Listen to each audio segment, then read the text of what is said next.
고난이 하나도 없다고 말하는 가르침은 위험합니다. 고난만 있고 위로와 기쁨 하나도 없다. 이렇게 고난만 있고 또 위로와 기쁨은 없다. 이런 가르침도 비성경적이에요. 고난도 현실이지만 위로도 현실입니다. 두 가지 현실을 함께 인정하고 그 속에서 믿음으로 살아가는 것이 성경적인 신앙입니다.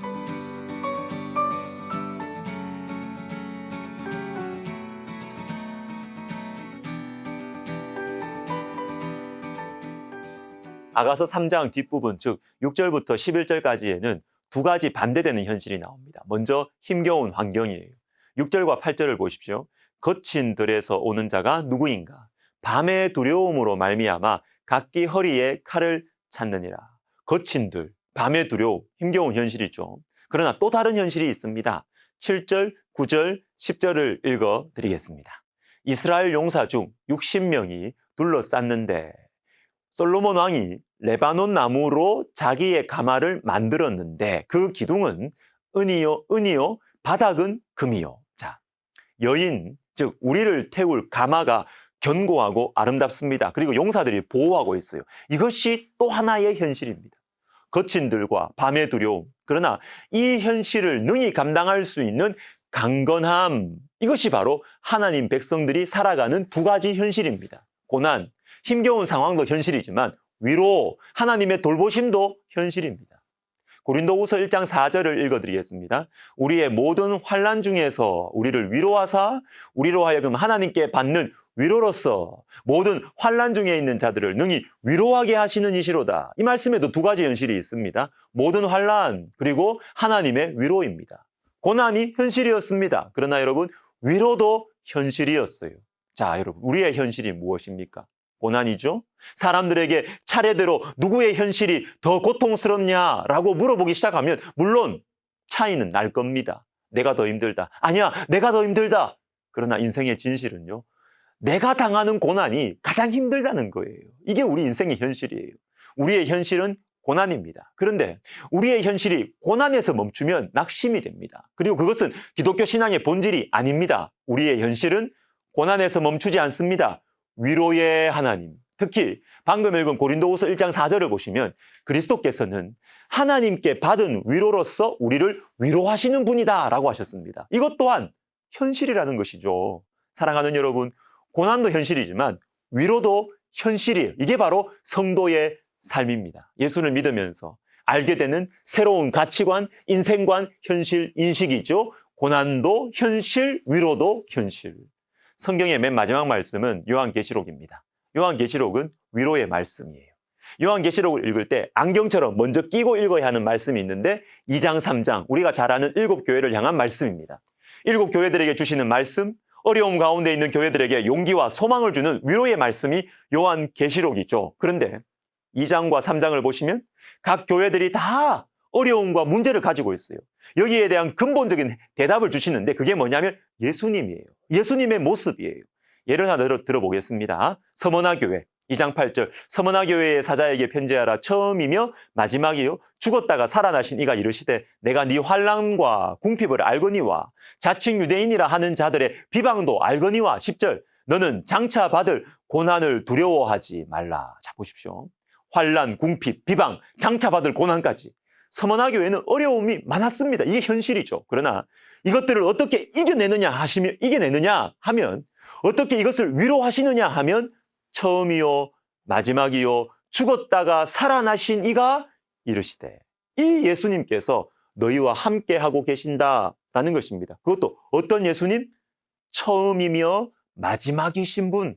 시작만 하신 것이 아니라 마지막까지 끝까지 교회를 붙들고 성도를 붙드시는 예수님으로 나타나시는 것입니다. 그리고 죽었다가 살아나신 분, 환난과 궁핍, 비난과 고난으로 인해서 죽음의 두려움을 가지고 살아가고 있는 교회에게 죽었다가 살아나신 예수님으로 십자가의 고난과 죽음을 통과하시고 다시 새 생명, 영원한 생명으로 부활하신 예수님을 보여주는 것입니다. 이것도 현실이다는 것입니다.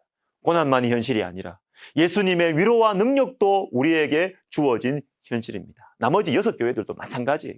다 아픔을 가지고 있습니다. 다 문제가 있어요. 다 아픔이 있어요. 그런데 그것만이 현실이 아닙니다. 이 아픔을 감당할 수 있는 근본적인 위로가 나타나는데 그게 바로 예수님입니다. 사랑하는 성도 여러분, 우리에게는 고난만 있지 않아요.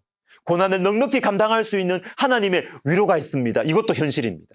이 두 가지 현실을 볼 수 있는 사람이 바로 저와 여러분 하나님의 사람들이죠.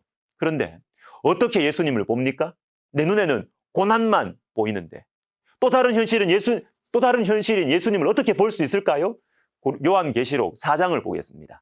이 일 후에 내가 보니 하늘에 열린 문이 있는데 이리로 올라오라 보라 하늘에 보좌를 베풀었고 그 보좌 위에 앉으신 이가 있는데 이렇게 나와요.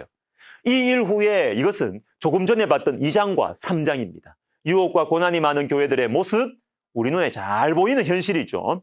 사도 요한이 이 일을 보고 얼마나 낙심이 되었을까요? 그런데 이 일 후에 하나님께서 사도 요한에게 보좌 위에 앉으신 분을 쫙 보여주세요. 예수님입니다. 예수님을 만나야 된다는 것입니다. 또 다른 현실을 보여주시는 것입니다. 그런데 어떻게 볼 수 있느냐? 중요한 말씀이 있어요. 이리로 올라오라, 올라오라. 요한계시록을 잘 설명하시는 우리 학교의 우리 백석대학의 한 교수님께서 이 부분을 설명하시면서 하늘 전망대라는 제목을 붙이셨습니다. 맞습니다. 올라오라. 하늘 전망대로 올라와야 또 다른 현실을 볼 수 있다는 것입니다. 아웅다웅 하면서 살다가 여러분 우리가 비행기를 타고 높이 올라가면 참 내가 살던 땅이 조그맣게 보이잖아요. 그러면 어떤 생각 드세요? 내가 왜 이렇게 걱정하며 살았나? 내가 왜 이렇게 옹졸하게 미워하면서 그렇게 살았나 싶잖아요. 하늘 전망대로 올라가야 문제의 본질이 보이고 진짜 위로를 받을 수 있는 것입니다. 그런데 이 하늘 전망대에 어떻게 올라갑니까? 기도입니다. 기도. 말씀 묵상입니다. 여러분 기도의 시간을 가져보십시오. 어렵게 생각하지 마시고 친구와 이야기하는 것처럼 신뢰하는 사람과 이야기하는 것처럼 하나님 아버지 이렇게 부르신 후에 나의 문제, 나의 소원, 나의 고민을 차분하게 천천히 또박또박 말씀드려보세요. 그리고 말씀을 묵상해 보십시오. 말씀을 천천히 읽어보십시오. 복음서부터 읽어보세요. 잘 들어오지 않으면 이 한 장을 2번, 3번 반복해서 천천히 읽어보십시오. 마음의 고통이 있으면 그 고통을 그대로 가지고 말씀을 읽으십시오. 천천히 내 형편을 넋두리처럼 말씀해 보세요. 아버지라고 부르신 후에 그러면 하늘 전망대로 올라가게 될 것입니다. 아, 내가 혼자가 아니구나. 하나님이 내 사정을 아시구나. 하나님께서 나에게 말씀하시는구나. 하나님을 만날 수 있는 것입니다. 고난도 현실이고 하나님의 위로도 현실입니다. 기도하겠습니다. 하나님 아버지, 우리가 고난만 현실로 인정하며 살지 않게 해주시고 하나님의 위로도 현실임을 알고 기도와 말씀 가운데 믿음으로 하나님 붙들고 살아갈 수 있도록 도와주옵소서. 예수님의 이름으로 기도드립니다. 아멘.